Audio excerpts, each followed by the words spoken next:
ఒక పని జరిగించాలనుకున్నప్పుడు సంబంధిత వ్యక్తిని ముందే డిసైడ్ చేస్తాడు. ఒక స్త్రీని కానీ పురుషుణ్ణి కానీ తన పని కొరకు వీళ్ళు ఉపయోగపడతారు, వీళ్ళు ఇలా చేస్తారు అనేది ముందే ఎరిగిన వాడై తదనుగుణంగా వారిని ముందుగానే సిద్ధపరచుకుంటాడు దేవుడు. ఇది ఎవరి లైఫో చూసి నేను చెప్పట్లా. కొంతమంది భక్తుల చరిత్రలు చదివాను. నా జీవితాన్ని కూడా ప్రాక్టికల్గా నేను ప్రారంభం నుంచి ఎరుగున్నాను కనుక నా జీవితాన్ని నేను చూసుకునే చెప్తున్నాను. ఒక దశకు వచ్చేటప్పటికి దేవుని పనికి మనం అనుకూలంగా సిద్ధమవటానికి రకరకాల పరిస్థితులు, అనుభవాలు గుండా మనల్ని తీసుకొచ్చి మనల్ని మోటివేట్ చేసుకుంటాడు దేవుడు. మన హృదయాలను మోటివేట్ చేస్తాడు, మన ఆలోచనలను మోటివేట్ చేస్తాడు. టోటల్గా అన్నీ సిద్ధపరచుకొని మన లైన్లో దించుతాడు. షాలేము రాజు అనే నేను మీ ముందు నిలబడ్డాను. ఈరోజు ఇలాగ నేను నిలబడ్డాను. దీనికి ముందు ఎన్నో రకాల అనుభవాల్లో గుండా నేను ప్రయాణం చేయాల్సి వచ్చింది. అందులో చేదైన అనుభవాలు, మధురమైన అనుభవాలు, కొన్ని చేదైన అనుభవాలు చాలా. ఇవన్నీ నాకే ఎందుకు వచ్చినాయి, ఇవన్నీ నాకే ఎందుకు ఉన్నాయి అంటే నా ద్వారా జరగాల్సిన పని ఈ భూమి మీద ఉంది. నా పట్ల దేవునికి ఒక ఉద్దేశం, ప్రణాళిక ఉంది. అది నెరవేరాలి నా ద్వారా అంటే నాకు ఇలాంటి పరిస్థితులే రావాలి. ఆ అనుభవాల్లో నా హృదయం మెత్తన కావాలి. నా ద్వారా దేవుడు తన పని జరిగించాలి. అందుకోసం నన్ను మానసికంగా సిద్ధపరచుకుంటూ వచ్చాడు. ఈరోజు నీకు కూడా చెప్తున్నాను, తమ్ముడు, చెల్లి, బాగా వినండి. నీ వయసుతో నాకు సంబంధం లేదు. నువ్వు చిన్నోడివా, పెద్దోడివా, ముసలోడివా, ముసలమ్మవా, లేకపోతే కుర్రమ్మవా, నాకు అనవసరం. నువ్వు ఏ అమ్మవో. ఇక్కడ వయసులతో దేవుడికి సంబంధం లేదండి. ఎందుకంటే బాలుడైన ఇర్మియాని దేవుడు వాడుకున్నాడు, బాలుడైన సమూయేలుని దేవుడు వాడుకున్నాడు. బాలుడైన సమూయేలు ద్వారా సీనియర్ ప్రవక్త అయినటువంటి ఏలీకి కౌన్సిలింగ్ ఇప్పించాడు. దేవుడు పిల్లలను వాడుకుంటాడు. దేవుడు పండుబండిన ముసలాళ్ళను కూడా వాడుకుంటాడు. దేవుడు నిన్ను వాడడానికి వయస్సుతో పని లేదు. వయస్సు చూసుకునేది మనుషులం. కానీ దేవుడు సర్వశక్తి గలవాడు గనుక వయస్సుతో నిమిత్తం లేకుండా వ్యక్తుల్ని సిద్ధపరిచి సంబంధిత విషయాలకు, దైవ కార్యకలాపాలకు దేవుడు రెడీ చేసుకొని వాడుకుంటాడు.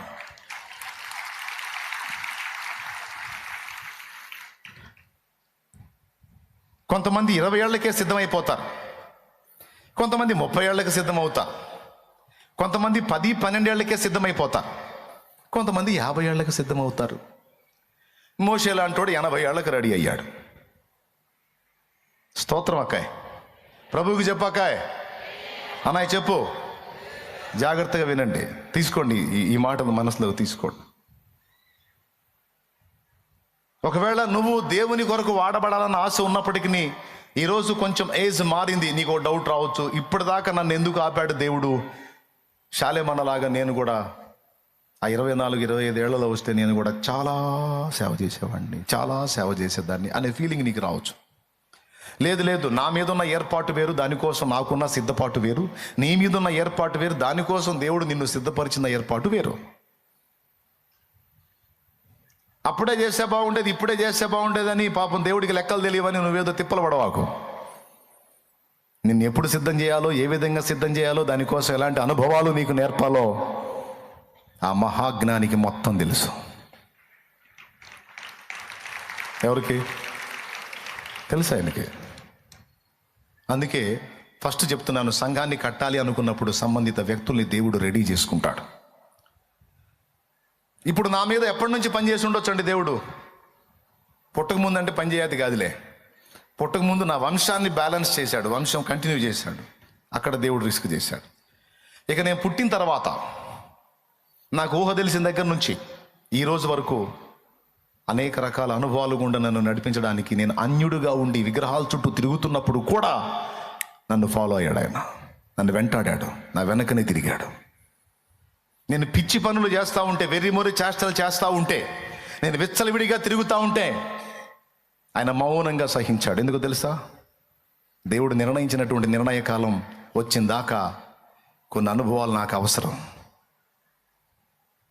అందుకే నేను ఎగురుతుంటే ఎగరనిచ్చాడు, తిరుగుతుంటే తిరగనిచ్చాడు, ఆడుతుంటే ఆడనిచ్చాడు, పాడుతుంటే పాడనిచ్చాడు. నేను పడుతున్న పాటలన్నీ పడనిచ్చాడు. ఒక టైం వచ్చింది చెరుకు మిషన్లో చెరుకు గడ పెడతాను చూడు. చెరుకు మిషన్ తెలుసా మీకు? చూసారా ఎప్పుడన్నా? ఆ టైం వచ్చిందాక చెరుకు మిగిలిన చెరుకులతో కలిసి ఏంటకాయ బాగున్నావా, ఏందన్నా బాగున్నావా, ఏంది సంగతులు అనుకుంటా చట్టపట్టాలు వేసుకొని బాగానే ఉంటుంది. మనం పోయి నిలబడ్డప్పుడు ఇక దాని చేత పట్టుకుంటాడు, గుంపులోంచి లాగుతాడు బయటికి. అప్పటిదాకా అది గుంపులో కలిసి ఉంటుంది, ఆడుతుంటుంది, పాడుతుంటుంది. ఏదో ఇక చెరుకు భాష దానికి ఉంటుంది కదా. దానికి ప్రాణం ఉంటే మనకు అర్థమైపోద్ది అది ఏమేమి మాట్లాడుతుందో. ఆ సమయం వచ్చినప్పుడు ఆ గుంపులో నుంచి లాగుతాడు బయటికి. రెండోది ఏం చేస్తాడు? ఇక మెల్లగా మిషన్లో పెడతాడు. ఒక్క రౌండ్ అయింది. మిషన్లో పెట్టినప్పుడు నలిగిపోతుంటే ఆలేదు ఊలేదు, ఇక రసం దిగుతూ ఉంటుంది. ఆ దరికి తీస్తాడు. అమ్మయ్య, సగం అయిపోయింది, నా లైఫ్ అయిపోయింది, ఎట్లా వదిలేశాడులే అంటే మళ్ళీ తీసి ఈసారి మడత పెడతాడు. దేవునికి స్తోత్రం కలిగి ఉన్నాం కాక. అంతకుముందేమో స్ట్రైట్, ఈసారి మడత పెట్టి డబల్ చేశా. కొద్ది గొప్ప ఉందనుకున్నాను, అది కూడా పోయిందిగా. ఇంకేముంది నా దగ్గర, ఇంకంతా అయిపోయింది. వామ్మ వామ్మ వామ్మ వామ్మ అంటే ఆ దగ్గరికి వచ్చింది మళ్ళా. అమ్మయ్య, ఇంకేదో అడుగు పొడుగు ఉందిలే, బతికిపోయాను అనుకొని కాస్త ఊపిరి తీసుకోగానే 2 మడతలు పెట్టిందని ఇప్పుడు 4 మడతలు పెడతాడు. మళ్ళీ ఇంకో రౌండ్ వేగిన 4 అయింది, మళ్ళీ దాన్ని పెడతాడు. అంతటితో అయిపోయిందా? మొత్తం ఇక ఆఖరి బొట్టు వరకు ఆ రసం మొత్తం పిండి పిప్పిని పక్కన పడేసినట్టు ఆ సమయం వచ్చిందాకా నన్ను ఏనిచ్చాడు, డ్యాన్సులు ఎయ్యిరా ఎయ్యి ఏం కాదు, వెంటాడుతానే ఉన్నాడు, ఫాలో అవుతానే ఉన్నాడు. నన్నే కాదు, నిన్ను కూడా. దేవునికి స్తోత్రం. చెప్పండి, గట్టిగా చెప్పండి. మనం పడే పాటలన్నీ పడనిచ్చాడు, అసలు ఏం పట్టనట్టే తిరిగాడు. ఆ సమయం వచ్చింది, ఇప్పుడు గుంపులోంచి బయటికి లాగాడు. ఇక చెరుగ్గడని కానీ సారం తీసినట్టు, రసం పెట్టినట్టు ఇక రెడీ చేశాడు.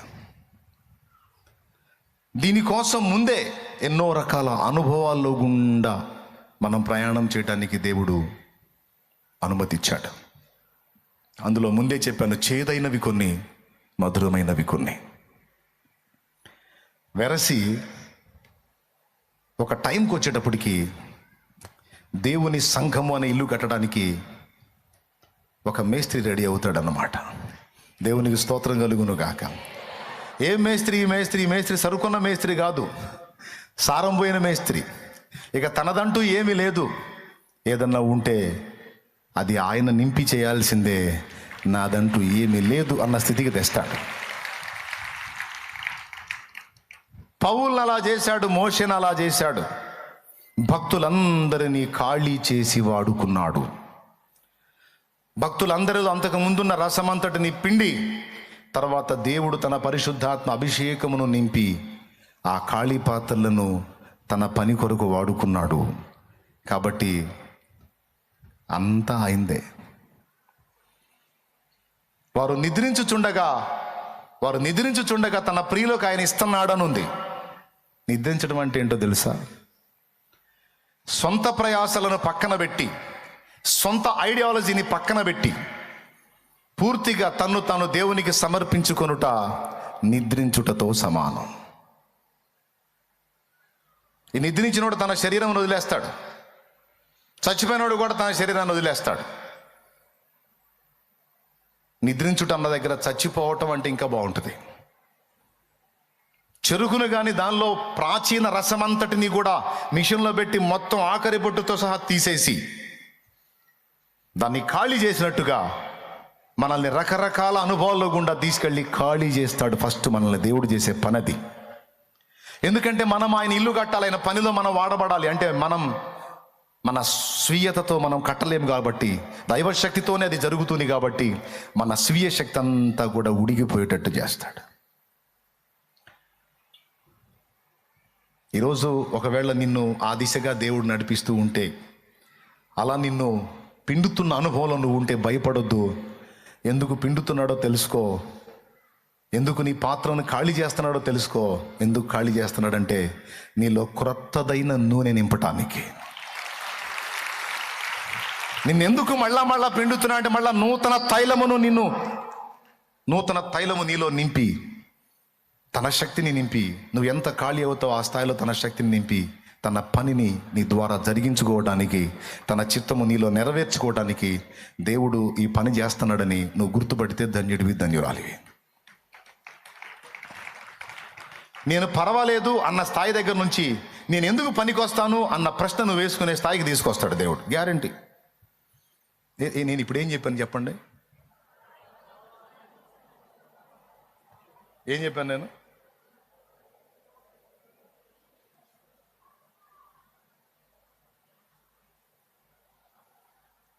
ఏసి నడుంకి వస్తుందిరా, ముఖం ఏడు కదా ఉంది.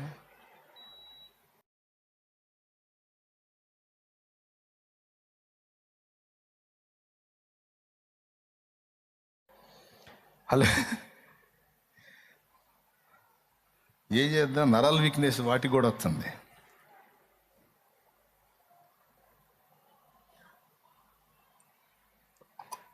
చెప్పే మాట ఎంతమందికి అర్థమైందో?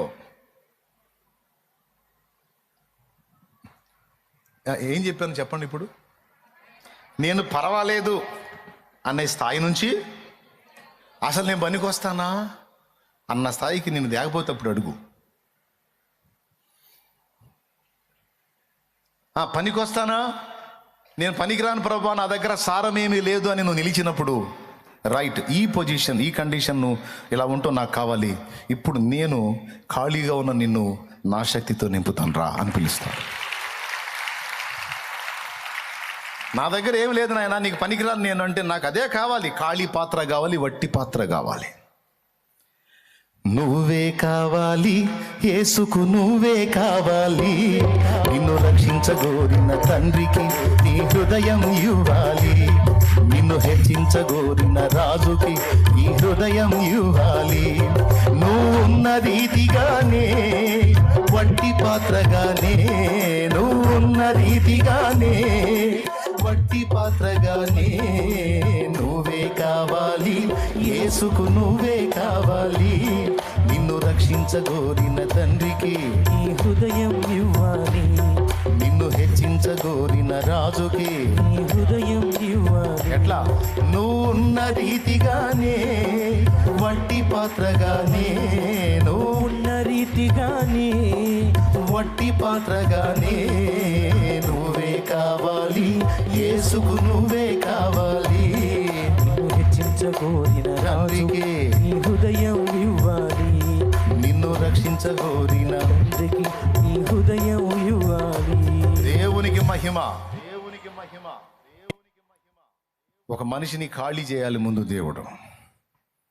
మరి ఒట్టిగా ఖాళీ కాంగా మనం? ఎంత నమ్మకమో మన మీద, మనకి ఎంత నమ్మకమో. గుర్తుపెట్టుకోండి, ఒక సూక్తి లాంటి మాట చెప్తా, రాసుకో, సూపర్గా ఉపయోగపడిద్ది. నీ మీద నీకు విశ్వాసం ఉన్నంతసేపు నువ్వు దేవుని మీద విశ్వాసం ఉంచలేవు. నీ మీద నీకు విశ్వాసం విరిగిపోతేనే గతి లేక, గత్యంతరం లేక, దిక్కు లేక దేవుని మీద విశ్వాసం ఉంచుతావు.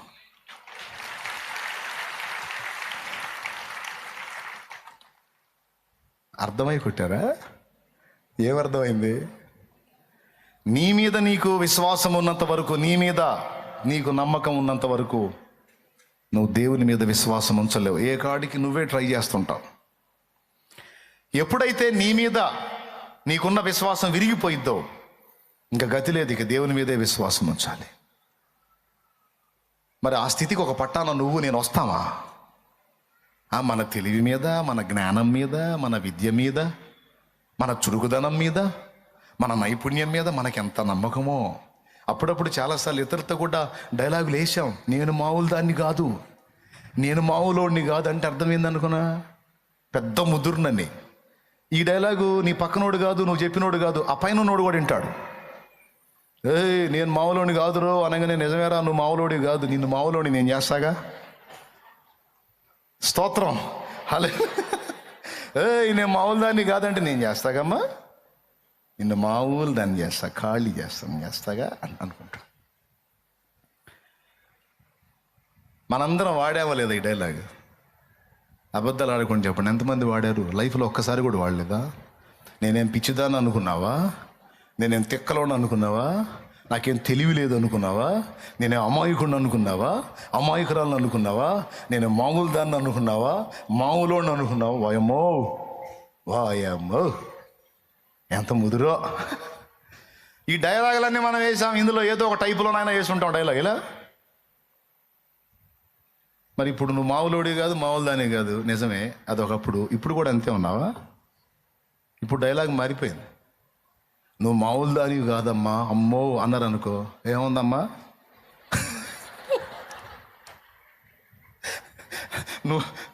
నువ్వు మామూలుడివి కాదు, అయ్యో అబ్బో అన్నారు అనుకో, ఏముందా? అయిపోయింది, అడేం లేదు. ఎందుకంటే నీలో ఆయన శక్తి నింపాలి,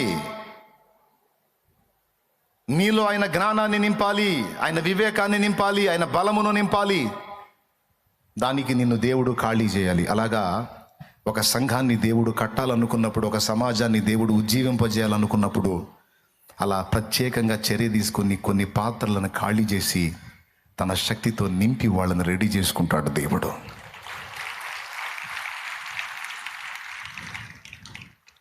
ఒక కుటుంబాన్ని కూడా చక్కగా దేవుడు ఆమోదించే విధంగా కట్టాలి అనుకున్నప్పుడు, ఒక సంఘమే కాదు ఒక ఫ్యామిలీని కూడా దేవుడు నిర్మించాలనుకున్నప్పుడు, ఖచ్చితంగా దేవుడు ఇదే చర్య తీసుకుంటాడు. ఆ కుటుంబంలో వ్యక్తులందరినీ ఖాళీ చేయటం కుదరదు, ముందు ఆ ఫ్యామిలీలో ఒక వ్యక్తిని ఖాళీ చేస్తాడు. ఆ కుటుంబంలో ఒక వ్యక్తిని ప్రత్యేకంగా టార్గెట్ చేసి ఒక వ్యక్తి విరిగిపోయేటట్టు చేస్తాడు. ఒకవేళ నీ ఫ్యామిలీలో ఆ వ్యక్తివి నువ్వే కావచ్చు, ఒకవేళ నీ కుటుంబంలో తమ్ముడా ఆ వ్యక్తివి నువ్వే కావచ్చు, అన్నయ్య నిన్నే చేతపట్టు ఉండొచ్చు. అది సంఘానికో లేకపోతే నీ కుటుంబానికో. దేవుడు 3 నిర్మించాలి ఇప్పుడు. 1 సంఘము నిర్మించాలి, 2 మన కుటుంబాన్ని నిర్మించాలి, 3 మనల్ని నిర్మించాలి. మనల్ని నిర్మించేదే ఉంది, ఆల్రెడీ నిర్మించబడ్డాంగా. అంటే ఈ నిర్మాణం కాదు, మనలో యేసయ్యను పోలినటువంటి రూపాన్ని నిర్మించడానికి దేవుడు సంకల్పించాడు. యేసుకు కలిగిన సంపూర్ణతకు సమానమైన సంపూర్ణత మనలోనికి తీసుకొని రావడానికి దేవుడు మనల్ని కూడా నిర్మించబోనుకున్నాడు. దేవుడు చేపట్టిన నిర్మాణ కార్యక్రమాలు 3. 1 సంఘము, 2 కుటుంబం, 3 మనము. అర్థమైందా? ఈ 3టిని నిర్మించడానికి దేవుడు వ్యక్తులను ముందు సిద్ధపరచుకుంటాడు అని చెప్పాను నేను. ఇకపోతే సంఘాని కోసం అలా నన్ను రెడీ చేశాడని నేను అనుకుంటున్నాను, ఎందుకంటే నాకు నేర్పిన అనుభవాలు అలా ఉన్నాయి. చివరికి ఏ స్థితికి తెచ్చాడంటే, ఇక నేను బ్రతకటం వేస్ట్, ఇక నా బ్రతుకు అర్థం లేదు, ఇక ఏ విధంగా కూడా నన్ను నేను కాపాడుకునే పరిస్థితుల్లో నేను లేను అనే అభద్రతాభావానికి తీసుకొచ్చాడు నన్ను. ఆ తర్వాత చేతబట్టాడు. మోషేని అంతే తీసుకొచ్చాడు, అబ్రహాముని అంతే తీసుకొచ్చాడు, హనోకుని అంతే తీసుకొచ్చాడు, పౌలు అంతే తీసుకొచ్చాడు, కేఫాన్ అంతే తీసుకొచ్చాడు. సీమోను పేతురు నీకు తగను ప్రభువా అని ఏడ్చాడు. ఒకప్పుడు నీకోసం ప్రాణం పెడతానన్నోడు తర్వాత నీకు తగనయ్యా అని వెలుపలికి పోయి సంతాపపడి ఏడిస్తే మళ్ళా వెంటబడి నీకు అర్థమైందిగా, తగను పనికిరాను అనే సంగతి నీకు అర్థమైందిగా, రైట్. ఈ కొలత నాకు కావాల్సిందే. నువ్వేందో నీకు అర్థం కావాలి, నీ మీద ఉన్న నీ విశ్వాసం అంతా విరిగిపోవాలి, అప్పుడు నువ్వు నా మీద విశ్వాసం ఉంచగలుగుతావు. ఇప్పుడు సంఘం కట్టబడాలన్నా, కుటుంబం కట్టబడాలన్నా, మనం నిర్మించబడాలన్నా కూడా మనకి విశ్వాసం కావాలి. అది ఎవరి మీద కావాలి? దేవుని మీద కావాలి. కానీ స్టార్టింగ్లో ఎవరికి ఉంటుంది? మన మీద మరియు ఇతర వ్యక్తుల మీద ఉంటుంది. ఈ 2 విశ్వాసాలు విరిగిపోవాలి. ఇతర వ్యక్తుల మీద మనకున్న విశ్వాసం విరిగిపోవాలి, ఓన్గా మన మీద మనకున్న విశ్వాసం, దాని పేరే ఆత్మవిశ్వాసం అంటారు. విరిగిపోవాలి. ఇక దేవుడే మనకు కేంద్ర బిందువు కావాలి. పూర్తిగా దేవుని మీదే మనం ఆనుకునే అంతస్తుకు మనం చేరినప్పుడు దేవుడు మన ద్వారా 3 పనులు చేస్తాడు. మొట్టమొదటిది ఆత్మలను కడతాడు, 2 కుటుంబాన్ని కడతాడు, 3 మనల్ని కూడా కడతాడు.